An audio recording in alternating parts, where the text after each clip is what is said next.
কাঠের ব্রিজের নিচে নদী। এটা আমাদের সরস্বতী বাগান। মাছ দেখা যাচ্ছে না ছোট ছোট, এই দেখো পাহাড়ি নদী। ঠিক আছে, এই যে পাহাড়ি নদী। তোমরা হ্যালো বন্ধুরা, কেমন আছো? আশা করছি সবাই ভালো আছো, সুস্থ আছো। আর দেখতে পাচ্ছ এখন আমরা সুন্দর দু সাইডে চা পাতা বাগান আর ফুলের বাগানের মাঝখান দিয়ে আমরা যাচ্ছি আজকে তোমাদের সরস্বতী বাগান। নামই তো বাগান, তো সৌন্দর্য তো হবেই।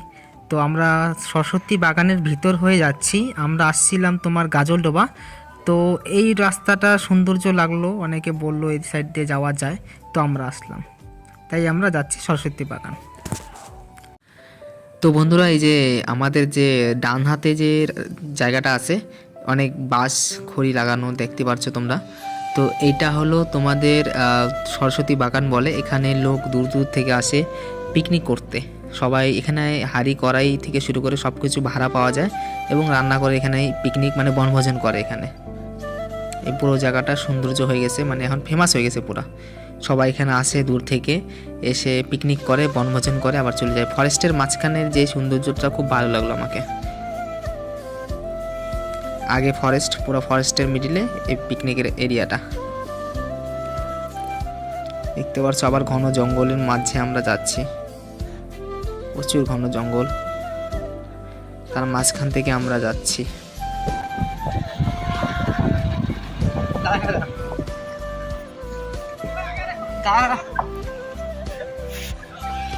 তো গাইস দেখতে পাচ্ছ আমরা এখন কাঠের ব্রিজে চলে আসছি। কাঠের ব্রিজ আমরা, রাস্তা তো চেনাই আছে, এদিক দিয়ে বাড়া যাবো সেটা। এই যে দেখতে পাচ্ছ কাঠের ব্রিজের নিচে নদী। এটা আমাদের সরস্বতী বাগান। মাছ দেখা যাচ্ছে না ছোট ছোট, এই দেখো পাহাড়ি নদী। ঠিক আছে, এই যে পাহাড়ি নদী। তোমরা আমরা এই যে কাঠের ব্রিজে দাঁড়ালাম।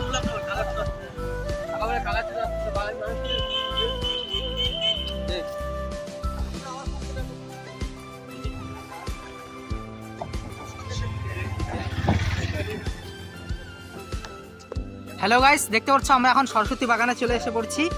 আমরা সরস্বতী বাগানে যে কাঠের ব্রিজটা আছে, তো কাঠের ব্রিজে এখানে আসছি।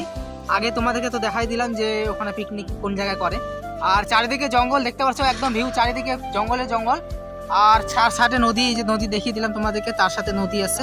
আর আগে চা পাতির বাগান, আমাদেরকে অনেকটা পথ আরও যেতে হবে, কারণ রাস্তাটা অত জানা নাই। আসল কথা আমরা এদিকে ঢুকাই দিলাম, তো রাস্তাটা জানা নাই, কোন দিকে যাবো জিজ্ঞাসা করে যেতে হবে, কারণ আমাদেরকে রোড উঠতে হবে। রোডটা এদিক দিয়ে বাড়াবে কিনা, বাড়াবে তো জানি, এদিকে রোড কোন দিক দিয়ে বাড়াবে ওটা রাস্তাটা চেনা নাই, তো আমরা ওদিক দিয়ে যাবো। আর তোমরা দেখতে পাচ্ছ এই নিচের ভিউটা, এসো নিচের জায়গাটা কত সুন্দর। তো আমরা এখন বেরোবো, অনেকটা লেট হয়ে গেছে, তো বেশি লেট হলে প্রবলেম হয়ে যাবে। চলো যাওয়া যাক, চ বাড়া হয়ে গেছে, অনেক ফটো তোলা হয়ে গেছে, চলো বন্ধু, দে মোবাইল দে ভাই। জঙ্গল কিন্তু ভয়ঙ্কর জঙ্গল রে। দাঁড়া মোবাইলটা সামনে রেখে দে, সেলফের কোনো দরকারই করে না। চ। তো গাইস এখন আমরা আবার রওনা দিলাম। সৌন্দর্য বলে সৌন্দর্য কে বুঝলা? শিলিগুড়ি যে আমাদের জায়গাটা আছে না, এর মতো সৌন্দর্য হয়তো সারা পৃথিবীতে নাই কোনো জায়গা, এত সৌন্দর্য। কারণ পাহাড় তো সব থেকে সৌন্দর্য না, পাহাড় আমাদের পাহাড়ের যে সৌন্দর্য হয় ওটা কোনো জায়গায় ওরকম সৌন্দর্য পাবা না, তো কোনো জায়গায় না। আমি মনে করি কোনো জায়গায় না, আমাদের জায়গাটা বেস্ট জায়গা আছে সৌন্দর্য থেকে শুরু। অনেকে জায়গা আছে টাউন শহর তুমি দেখাতে পারো, কিন্তু এরকম সৌন্দর্য পাহাড় নদী সব কিছু আছে আমাদের শিলিগুড়ি। তো বন্ধুরা, আবার আমাদের রাস্তা শুরু হলো, মানে সুন্দর চারপাশের, মানে একদম মনোরম প্রকৃতির সৌন্দর্য নিয়ে আমরা আবার ট্রাভেলিং শুরু করলাম। তো আমাদেরকে এখনও অনেকটা পথ যেতে হবে। তো এরকম সৌন্দর্য, রাস্তাটা অবশ্য খারাপ, প্রচুর রাস্তা খারাপ হওয়া সত্ত্বেও যে একটা সৌন্দর্যের ফিলিংস, একটা চারপাশে অবশ্য চা পাতার সেন্ট আসতেছে চারপাশ থেকে, কারণ দু সাইডে চা পাতার বাগান, মাঝখান থেকে রাস্তা, আর তার সাথে একটু ঠান্ডা ঠান্ডা ফিলিংসের হাওয়া, কতটা সৌন্দর্য লাগে।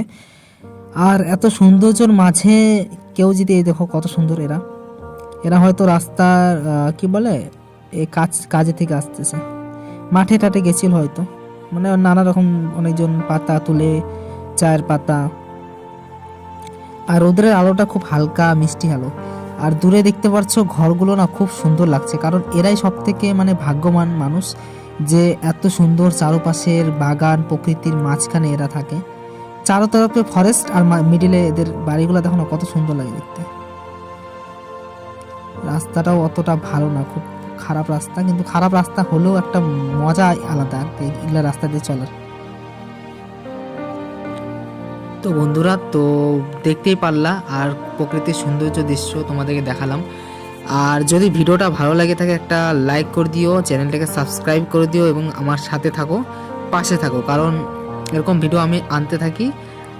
আর তোমাদেরও ভালো লাগবে, একটু কমেন্ট করে জানিয়ে দিও ভিডিওটা কেমন লাগলো। ঠিক আছে, ওকে, টাটা বাই, নেক্সট ব্লগে আবার দেখা হচ্ছে। ততক্ষণের জন্য ভালো থাকো, সুস্থ থাকো।